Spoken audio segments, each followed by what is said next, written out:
Recently आपने कुछ news सुनी होंगी कि कोविड की रीसर्च वापस हो रही है, विच वॉज वेरी स्केरी। तो इतना पैनिक क्रिएट हुआ कि in fact as administrators, as a technical persons, इतनी कॉल आना शुरू होगी, not from media, from public, from my home, everywhere. तो अब क्या बनेगा, दोबारा क्या बनेगा, what is going to happen. तो लोगों के मन में काफ़ी शंकाएं भी हैं कि क्यों ऐसा होने वाला, क्या होगा, फ्यूचर पहले जैसी हालत हो जाएगी। तो इसीलिए कुछ हमने सोचा कि आप लोगों से इंटरेक्ट करना जरूरी है ताकि public should be given correct message. In fact हम 2 वीकली बेसिस पे दोबारा भी मिल सकते हैं ताकि we should know the progress, ताकि एंडलेस जो पैनिक क्रिएट हुआ है वो खत्म हो।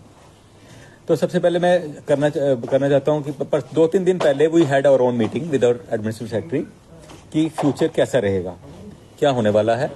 तो इसमें हमने जायजा लिया कि कोविड की रिसर्च वापस होने आएगी, कितने पेशेंट्स आएंगे, हमारे इंतजाम कैसे हैं, are we prepared for that और नॉट। तो next day we had a meeting with the government of India, with the Honorable Health Minister of the country, and all the health ministers and senior officials of all states were a part of that meeting, very important meeting. Even ICMR भी वहाँ थी और all the stakeholders जो vaccine बनाते हैं वो लोग भी वहाँ थे, stakeholders were there. तो to start with some मैं कुछ डेटा दूंगा कि the कोविड का जो कहते हैं एक वेरिएंट है, ओमिक्रॉन का एक वेरिएंट है JN1, उसके कुछ केसेस वर्ल्ड में रिसर्च हुए हैं। तो पहला केस केरला में आया। एज यूजुअल पहला आपको याद होगा कोविड भी साउथ इंडिया से स्टार्ट हुआ था, because probably they travel more from Gulf and other places. And till day before yesterday the data showed that there were about 3000 cases of omicron, a variant of COVID-19, JN1. My other experts will rather throw more light on this. If I am wrong, they will rectify me. In the country. And most of them, 95% were restricted to the south part of the country. Kerala में थे about 2000 cases, Karnataka में कोई 800, महाराष्ट्र में 40-50, बाकी rest of the countries में। But जैसा ये सोचा गया कि ऐसा नहीं होता कि बड़ी जल्दी ग्रो करेंगे, because festival season coming, new year आ रहा है, लोग ट्रेवल करते हैं, तो बड़ी जल्दी क्रिस क्रॉस होकर पूरी कंट्री में ये फैल जाता है। तो उसी पोजीशन को लेके it was decided why we should be, are we prepared for it और नॉट, और how this variant is going to behave for future. तो सो फार जो डेटा हमें मिला है उसके बारे में शेयर करूंगा कि सो फार 3000 केसेस में, अबाउट 3000 केसेस में से 92% केसेस ऐसे which were manage at home care, isolation. That means this variant is probably very mild one, it is not a very severe one. This is just a very initial finding. Things may change in future, but so far we say the message was given to us by the ministry was that please there is no need to panic. But at the same time, it was conveyed to us that don't lower your guard.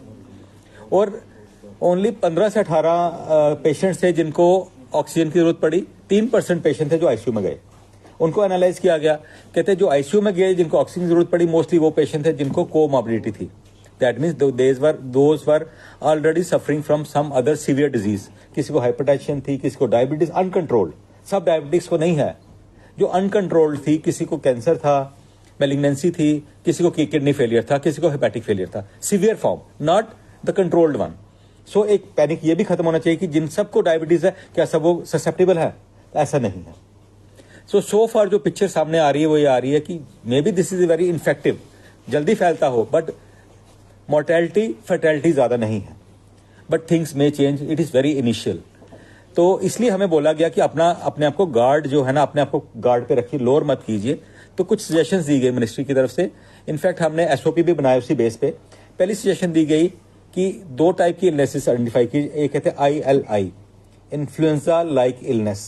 ऐसी हैं, suppose किसी का गला खराब होता है, गले में खराश होती, फीवर होता है, वीकनेस बहुत ज्यादा है, या छाती जाम है, खटखट कर रही है, तो इनको इमीडिएटली हॉस्पिटल आना है और मेडिकल ओपीडी में डॉक्टर्स को मिलना है. They should not sit at home.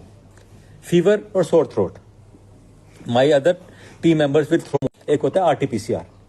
दोनों की कितनी एक्यूरेसी इस पे ये भी आपको बताएंगे. तो ये इंस्ट्रक्शन मिली है कि टेस्टिंग बढ़ा दीजिए. कोई भी सस्पिशियस केस है उसकी टेस्टिंग कीजिए, जिसकी मैं बताऊं हमारे पास पूरी फैसिलिटीज हैं. डॉक्टर हरजीत बताएंगे फील्ड में कैसा है, GMC का पार्ट मैं बता पाऊंगा. तो हमने इनफैक्ट 2 कियोस्क भी सेट किए हैं. एक होगा GMC में, दूसरा होगा SMGS में, जहां पे टेस्टिंग की फैसिलिटीज क्रिएट किए जाएंगी. और ये भी बता दिया कि किसको टेस्टिंग करवानी है, वो भी बता दिया. Third point is use of mask. Again I strongly आप लोगों से रिक्वेस्ट करता हूँ, आप मीडिया के थ्रू पब्लिक को बताएं, जो क्राउडेड प्लेसेस पे जा रहा है, पब्लिक प्लेसेस पे जा रहा है, उसको मास्क जरूर पहने, चाहे बच्चा हो बूढ़ा हो। डिफरेंशिएट मत कीजिए कि बुजुर्ग है उसी को पहनना है। मैं यंग हूं, मेरा बेटा यंग है, वो डिजीज कैच कर घर में बुजुर्ग को देगा। तो mask is the most inexpensive, सस्ता और इफेक्टिव मेजर है इसको कंट्रोल करने का। तो सबको एडवाइस कीजिए मास्क जरूर पहने, सबसे सस्ता तरीका ये है। नेक्स्ट हमने किया कि दोस्त पेशेंट जिसको एडमिशन चाहिए होगी उसका क्या किया जाए। हमने एसएमजीएस में एज वेल एज जीएमसी में अपने वार्ड आइडेंटिफाई कर लिए। आइसोलेशन वार्ड भी हमारे पास 30 बेडेड है और एक वार्ड नंबर 3 है। मेडिसिन हेड बताएंगे कितने बेड्स यहाँ क्रिएट किए गए, कितने पेडियाट्रिक्स में क्रिएट किए गए। डॉक्टर घनश्याम सैनी भी आपको इस बारे में बताएंगे, ताकि जो पेशेंट सिक है who requires admission is immediately admitted and given best of facilities. Next है ऑक्सीजन की रिक्वायरमेंट। वो हमने डिसाइड किया है कि अपने ऑडिट करेंगे और कोई भी ऑक्सीजन की शॉर्टेज नहीं होने देंगे। किसी भी हॉस्पिटल में जो प्लांट खराब है उसको सर्विस किया जाएगा, ताकि जितनी ऑक्सीजन से ज्यादा कैपेसिटी हमारे पास हो, तभी कोई भी मुश्किल ना आए, कोई ऑक्सीजन के अभाव में किसी को परेशानी ना हो।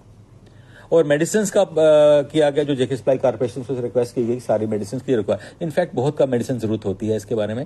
प्रिवेंशन और isolation and supportive care is most important. Antiviral drugs के बारे में आई थिंक डॉक्टर फयाज बताएंगे आपको कितनी जरूरत पड़ती है, मगर मैं ये बताऊं कि we are fully prepared, we are geared up. और mostly first week of January में शायद गवर्नमेंट ऑफ इंडिया बोले हमें मॉक ड्रिल करने की, वो भी हम करेंगे। सर एक पिछले आई थिंक मेरी रिक्वेस्ट, हाँ बोलिए। मॉक ड्रिल हुई थी, उस ड्रिल के बाद क्या खामियां निकल के आई? अभी मॉक ड्रिल हमने की, अभी की एक, आई थिंक मेरे बाकी टेक्निकल एक्सपर्ट्स आपको बताएंगे इसके बारे में कि क्या क्या खामियां निकली हैं इसमें और क्या क्या रहेगा इसमें। आशुतोष जी, मेरा एक स्पेसिफिक क्वेश्चन है कि पहले सैनिटाइज पे बहुत जोर दिया जाता था कि जब भी कहीं पे होता था तो सैनिटाइज और मास्क, एग्जैक्टली सेम चीज, एग्जैक्टली सैनिटाइजेशन, हाथ, हैंड, मोस्टली आपके जो है ना इन्फेक्शन जाएगी, हाथ ऐसे किया, यहाँ लगाया, हाथ यहाँ लगाया, किसी को टच किया, same principle ought be followed, no change please. Sir I have a question, क्योंकि मौसम चेंज हो रहा है तो इस मौसम में वायरल होना भी बड़ा कॉमन सा हो गया हुआ है, तो क्या ये जो JN1 कोविड वेरिएंट आया है इसके सिम्टम्स भी ऑल सेम ही है? तभी मैंने बोला दो टाइप, ILI एंड दूसरा बोला सारी, सिम्टम सिमिलर रहेंगे, बट हमारी टेस्टिंग कोशिश करेंगे उसको आइडेंटिफाई, JN1 को आइडेंटिफाई करें और बाकी वायरस। इनफैक्ट हमने कल ये भी सलाह अपने डिसीजन लिया कि मल्टीप्लेक्स टेस्ट करेंगे, डॉक्टर संदीप बताएंगे इसके बारे में, ताकि कौन सा किस्म। क्या है कि जब से कोविड स्टार्ट हुआ हमारी मॉक ड्रिल रेगुलरली चल रही है। गवर्नमेंट ऑफ इंडिया की तरफ से हर 6 महीने का हमें इंस्ट्रक्शंस आती हैं और मॉक ड्रिल में बेसिकली एक तो HR का देखा जाता है कि कितने हमारे पास डॉक्टर्स ट्रेंड हैं, दूसरा देखा जाता है हमारे इक्विपमेंट, हमारे वेंटिलेटर्स, हमारे ऑक्सीजन कंसंट्रेटर्स वो कितने फंक्शनल हैं, तीसरा देखा जाता है ऑक्सीजन जनरेशन प्लांट्स। तो ये हमारी रेगुलर मॉक ड्रिल होती है, इसमें हमारा more than 90% of the equipment is functional, जो हमारे देखा, और जो रेस्ट 10% है उसको हमने जो रिपेयर्स होती हैं या उसकी सर्विसिंग होती है, मेंटेनेंस, वो करवा दी। Ashutosh ji, I have one specific question. क्या गवर्नमेंट मेडिकल कॉलेज आपके दफ्तर से कोई बुलेटिन शाम को निकला करेगा कि आज कितने कोविड पेशेंट्स आए हैं या कितने डेफिनेटली, या किसी को आप कोई पत्रकार जो संबोधित कर लेंगे, किसी डॉक्टर को कोई नॉमिनेट किया गया है? Definitely, I think doctor Harjeet तो आगे नॉमिनेटेड है और सारा डेटा इनके थ्रू आपको मिलेगा। इनफैक्ट हमारा ग्रुप भी है एक, जिसमें आपको रेगुलरली मीडिया ग्रुप भी है, उसमें हम कोशिश करेंगे कि हमारी तरफ से लैकिंग ना हो, हम आपको इन्फॉर्म्ड रखें। मोस्ट इस टाइप की इंस्टेंसेस क्या होता है, जो लैक ऑफ इन्फॉर्मेशन होती है that is more dangerous than the illness. So हम चाहते हैं आपको इन्फॉर्म्ड रखें। और हमारा मीडिया ग्रुप में अंशु है, इधर अंशु, हमारा मीडिया ग्रुप में हमारी अंशु है, उसका नंबर भी शेयर कर देंगे आपको, आप उनसे तो टेलीफोन करके, आई थिंक डेली, और आई डोंट थिंक अभी डेली जरूरत होगी, वीकली जरूरत होगी, बट फ्यूचर में जरूरत पड़ेगी, डेली भी हम इंटरेक्ट करेंगे आपके।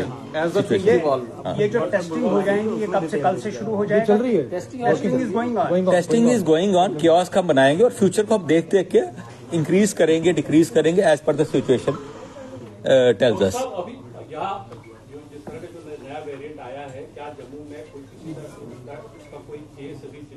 नहीं, अभी नहीं, अभी तक नहीं हुआ है। तो लास्ट केस कोविड, आप बताएं लास्ट केस, इसके डॉक्टर साहब बताएंगे about last history of 6 month में कोविड में क्या क्या यहाँ पे रहा। JN1 का जो कंफर्मेशन अभी तक पूरे इंडिया में 21 केस इसके कंफर्म अभी तक पता लगे हैं, वो उसमें से कोई भी यहाँ से कोई नहीं है, नॉर्थ से आई थिंक नॉर्थ से अभी साउथ से ज्यादा दिल्ली से भी शायद एक आधा केस हुआ है, और उसके ऊपर नॉर्थ से to best of our knowledge नहीं है। महाराष्ट्र केरला से ज्यादा केसेस केरला से, कर्नाटका से, महाराष्ट्र से, गोवा से भी, गोवा से भी। क्या you advise to the people don't go to the picnic और नो, मैं पैनिक नहीं क्रिएट करूंगा। देखिए आप, I want everyone to have a, what is your suggestion? suggestion is use mask, sanitize and caution. Avoid overcrowded places Avoid overcrowded places, definitely. Preventive measures को Especially जो sick ones है, they have to isolate themselves. नहीं देखिए वहां पे देखिए, अगर वो इमरजेंसी केटर नहीं करते हैं, हमारे अभी तक जीएमसी और एसएमजीसी इमरजेंसी को केटर कर रहे हैं ना। अगर सुपर स्पेशलिटी में भी कोई पेशेंट आता है, he will be sent here. Vaccination भी लगाएगी, बूस्टर डोज भी लगाएगी क्या? अब हाँ, इसके बारे में बात करूं, गवर्नमेंट इंडिया से यह था कि जो पुरानी वैक्सीन है, इज दैट इफेक्टिव और not to take care of this variant और नॉट। इस पे आईसीएमआर के एक्सपर्ट्स भी बोले थे, स्टडीज चल रही हैं, वैक्सीन को अपडेट कराना है या सेम बूस्टर लगाना है, इस पे अभी क्लैरिटी नहीं हुई। वो हमें गवर्नमेंट ऑफ इंडिया गाइडलाइंस जारी करेंगे। अभी क्लैरिटी, अभी इंस्ट्रक्शन नहीं है। आई वोंट से क्लैरिटी नहीं हुई है, इंस्ट्रक्शन नहीं दैट है। Is in the domain of ICMR. क्या चीज? Oh, we have 92 beds here and 26 beds in super speciality. Sir, RTPCR testing को लेकर जो सेंटर्स हैं वो और बढ़ाए जा सकते हैं, क्योंकि लास्ट टाइम भी बड़ा क्योस रहा था, वहां रहता था और मिसमैनेजमेंट रहता था, तो उसके लिए सर कोई फील्ड को बताएंगे ना वो। आरटीपीसीआर टेस्टिंग के लिए जो अभी आदेश हैं, जो अभी गाइडलाइंस हैं, उसके बारे में बताऊंगा। हमारे जो ILI केसेस हैं, इन्फ्लुएंजा लाई केसेस, अगर 100 हैं तो उसमें से 20% को ही आरटीपीसीआर टेस्टिंग के लिए करना है, और जो एडमिशन हो रही है, जैसे सर ने बताया सारी केसेस, तो उनकी 100% करनी है। एज सच हम पब्लिक में टेस्टिंग नहीं करेंगे, जो सिम्टोमेटिक हमारे पास आएगा उसकी ही टेस्टिंग करेंगे। तो इसलिए जितने भी हमारे हॉस्पिटल्स हैं, डिस्ट्रिक्ट हॉस्पिटल्स हैं, मेडिकल कॉलेजेस हैं, तो we are self sufficient testing के लिए। टेस्टिंग कैपेसिटी हमारी है। Any other question? Thank you sir. So end में मैं आपको यही कहूंगा कि जो प्रिवेंटिव एस्पेक्ट्स हैं बीमारी से बचाव के, जो कम्युनिकेबल डिजीजेस में रेस्पिरेटरी इन्फेक्शंस के, ये इस समय मौसम चल रहा है, चाहे वो मास्क है, अवॉइडिंग ओवरक्राउडेड प्लेसेस है, हैंड वॉशिंग है, they remain of Paramount importance. तो उसमें कोई चेंज नहीं है। ये जो टेस्टिंग की बात कर रहे हैं, ये वर्किंग आवर्स में होंगे या 24 घंटे होंगे? देखिए अभी ऐसा है कि वर्कलोड के हिसाब से हमारे पास फैसिलिटी ऐसी है कि हम लोग 24 घंटे भी काम कर सकते हैं, मैन पावर भी है और जो सप्लाईज भी हैं। तो जैसे अभी की बात करें तो अभी कोविड जब हमने दोबारा स्टार्ट किया, तो अभी इतना सैंपल है नहीं है कि उसको हम करें, लेकिन अगर डिमांड आएगी तो डेफिनेटली करेंगे। साथ ही साथ मैं ये बताना चाहूंगा कि कोविड के साथ में, जैसे कि सर ने बताया कि इन्फ्लुएंजा नॉर्मल फ्लू जो है वो भी इस समय बहुत कॉमन है, उसके भी काफी सारे केसेस हैं। तो हमारे पास आरटीपीसीआर कोविड-19 का भी है और ये जो फ्लू है उसका भी है, और दोनों पीसीआर हम कर रहे हैं सो दैट कि हम उसको ना मिस कर पाए। और अगर हम बात करें JN1 की, तो ये फर्स्ट टाइम जो अगस्त 2023 में ये पता लगा था कि ये एक नया वेरिएंट है। इस वेरिएंट की कुछ खासियत ये थी कि इसमें एक इम्पॉर्टेंट म्यूटेशन है, जिसके कारण इसका जो ट्रांसमिशन है वो थोड़ा सा पहले से ज्यादा है। बट इसकी जो विरुलेंस है वो इतनी अभी तक नहीं है कि हमें कोई ऐसा लगता है कि ये ज्यादा तंग करेगा। बट इसका कंसर्न वही है कि ये फास्ट फैल रहा है। दैट वाज द वाई, वो रीजन है कि इसको अभी वेरिएंट ऑफ करके इसको मैं डिफाइन किया हुआ है। अभी आगे टाइम बताएगा कि कैसा बिहेव करता है।